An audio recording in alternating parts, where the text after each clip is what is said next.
حضور صلی اللہ علیہ وآلہ وسلم کے تشریف آوری سے پہلے کا ایک ایمان افروز واقعہ کہ تمام مسلمان بے ساختہ سبحان اللہ کہہ اٹھیں گے۔ حضور صلی اللہ علیہ وآلہ وسلم سے 1000 سال پیشتر یمن کا بادشاہ طبع خمیری تھا۔ ایک مرتبہ وہ اپنی سلطنت کے دورے کو نکلا۔ 12,000 عالم اور حکیم اور 1,32,000 سوار، 1,13,000 پیادہ اپنے ہمراہ لیے اس شان و شوکت سے نکلا کہ جہاں بھی پہنچتا اس کی شان و شوکت شاہی دیکھ کر مخلوق خدا چاروں طرف نظارے کو جمع ہو جاتی تھی۔ یہ بادشاہ جب دورہ کرتا ہوا مکہ معظمہ پہنچا تو اہل مکہ سے کوئی اسے دیکھنے نہ آیا۔ بادشاہ حیران ہوا اور اپنے وزیر اعظم سے کہا کہ اس کی وجہ معلوم کرو، تو اس نے بتایا کہ اس شہر میں ایک گھر ہے جسے بیت اللہ کہتے ہیں، اس کی اور اس کے خادموں کی جو یہاں کے باشندے ہیں تمام لوگ بے حد تعظیم کرتے ہیں، اور جتنا آپ کا لشکر ہے اس سے کہیں زیادہ دور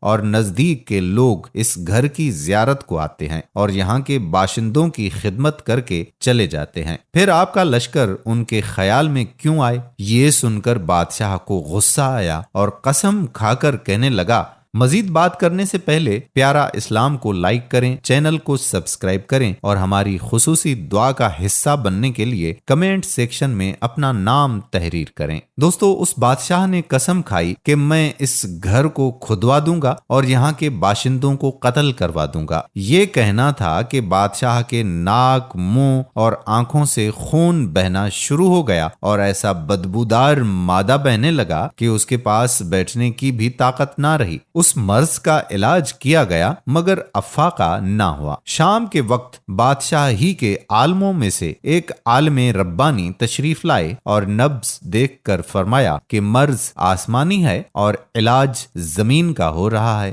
اے بادشاہ، آپ نے اگر کوئی بری نیت کی ہے تو فوراً اس سے توبہ کر لیں۔ بادشاہ نے دل ہی دل میں بیت اللہ شریف اور خدا میں کعبہ کے متعلق اپنے ارادے سے توبہ کی۔ توبہ کرتے ہی اس کا وہ خون اور مادہ بہنا بند ہو گیا، اور پھر صحت کی خوشی میں اس نے بیت اللہ شریف کو ریشمی غلاف چڑھایا اور شہر کے ہر باشندے کو 7 اشرفی اور 7 ریشمی جوڑے نظر کیے۔ پھر یہاں سے چل کر مدینہ منورہ پہنچا تو ہمراہ ہی علماء نے جو کتب سماویہ کے عالم تھے وہاں کی مٹی کو سونگھا اور کنکریوں کو دیکھا، اور نبی آخر الزماں صلی اللہ علیہ وآلہ وسلم کی ہجرت گاہ کی جو علامتیں انہوں نے پڑھی تھیں ان کے مطابق اس سرزمین کو پایا تو باہم عہد کر لیا کہ ہم یہاں ہی مر جائیں گے مگر اس سرزمین کو نہیں چھوڑیں گے۔ اگر ہماری قسمت نے یاوری کی تو کبھی نہ کبھی جب نبی آخر الزماں صلی اللہ علیہ وآلہ وسلم تشریف لائیں گے ہمیں بھی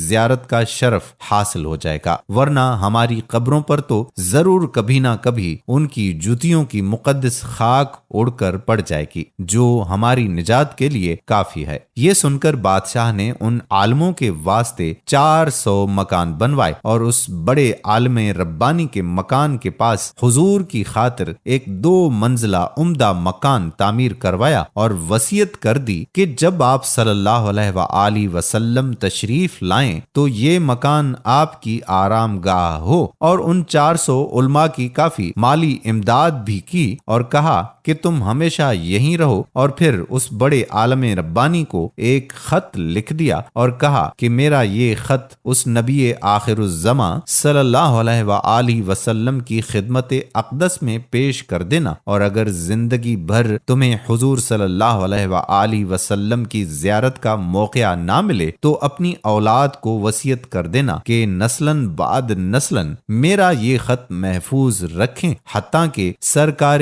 ابد قرار صلی اللہ علیہ وآلہ وسلم کی خدمت اقدس میں پیش کیا جائے۔ یہ کہہ کر بادشاہ وہاں سے چل دیا۔ وہ خط نبی کریم صلی اللہ علیہ وآلہ وسلم کی خدمت اقدس میں 1000 سال بعد پیش ہوا۔ کیسے ہوا اور خط میں کیا لکھا تھا سنیے اور عظمت رسول صلی اللہ علیہ وآلہ وسلم کی شان تو دیکھیے۔ اس خط میں لکھا تھا، کم ترین مخلوق طبع اول خمیری کی طرف سے شفیع المذنبین سید المرسلین محمد رسول اللہ صلی اللہ علیہ وآلہ وسلم، اما بعد، اے اللہ کے حبیب، میں آپ پر ایمان لاتا ہوں اور جو کتاب آپ پر نازل ہوگی اس پر بھی ایمان لاتا ہوں، اور میں آپ کے دین پر ہوں، بس اگر مجھے آپ کی زیارت کا موقع مل گیا تو بہت اچھا اور غنیمت، اور اگر میں آپ کی زیارت نہ کر سکا تو میری شفاعت فرمانا اور قیامت کے روز مجھے فراموش نہ کرنا۔ میں آپ کی پہلی امت میں سے ہوں اور آپ کے ساتھ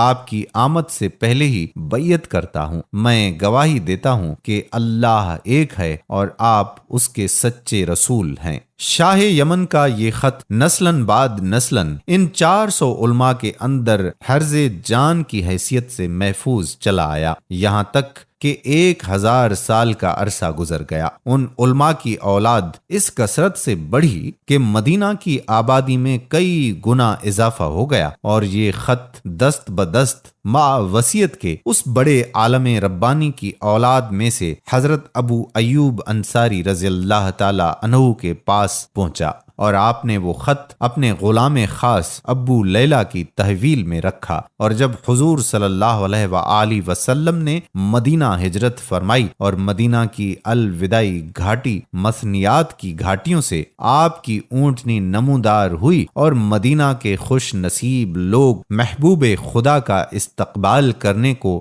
جوق در جوق آ رہے تھے، اور کوئی اپنے مکانوں کو سجا رہا تھا تو کوئی گلیوں اور سڑکوں کو صاف کر رہا تھا، اور کوئی دعوت کا انتظام کر رہا تھا، اور سب یہی اصرار کر رہے تھے کہ حضور صلی اللہ علیہ وآلہ وسلم میرے گھر تشریف لائیں۔ حضور صلی اللہ علیہ وآلہ وسلم نے فرمایا کہ میری اونٹنی کی نکیل چھوڑ دو، جس گھر میں یہ ٹھہرے گی اور بیٹھ جائے گی وہی میری قیام گاہ ہوگی۔ چنانچہ جو 2 منزلہ مکان شاہ یمن طبع خمیری نے حضور صلی اللہ علیہ وآلہ وسلم کی خاطر بنوایا تھا، وہ اس وقت حضرت ابو ایوب انصاری رضی اللہ تعالی عنہ کی تحویل میں تھا، اسی میں حضور صلی اللہ علیہ وآلہ وسلم کی اونٹنی جا کر ٹھہر گئی۔ لوگوں نے ابو لیلہ کو بھیجا کہ جاؤ حضور صلی اللہ علیہ وآلہ وسلم کو شاہ یمن طبع خمیری کا خط دے آؤ۔ جب ابو لیلہ حاضر ہوا تو حضور صلی اللہ علیہ وآلہ وسلم نے اسے دیکھتے ہی فرمایا کہ تو ابو لیلہ ہے؟ یہ سن کر ابو لیلہ حیران ہو گیا۔ حضور صلی اللہ علیہ وآلہ وسلم نے فرمایا، میں محمد رسول اللہ صلی اللہ علیہ وآلہ وسلم ہوں، شاہ یمن کا جو خط تمہارے پاس ہے لاؤ وہ مجھے دے دو۔ چنانچہ ابو لیلہ نے وہ خط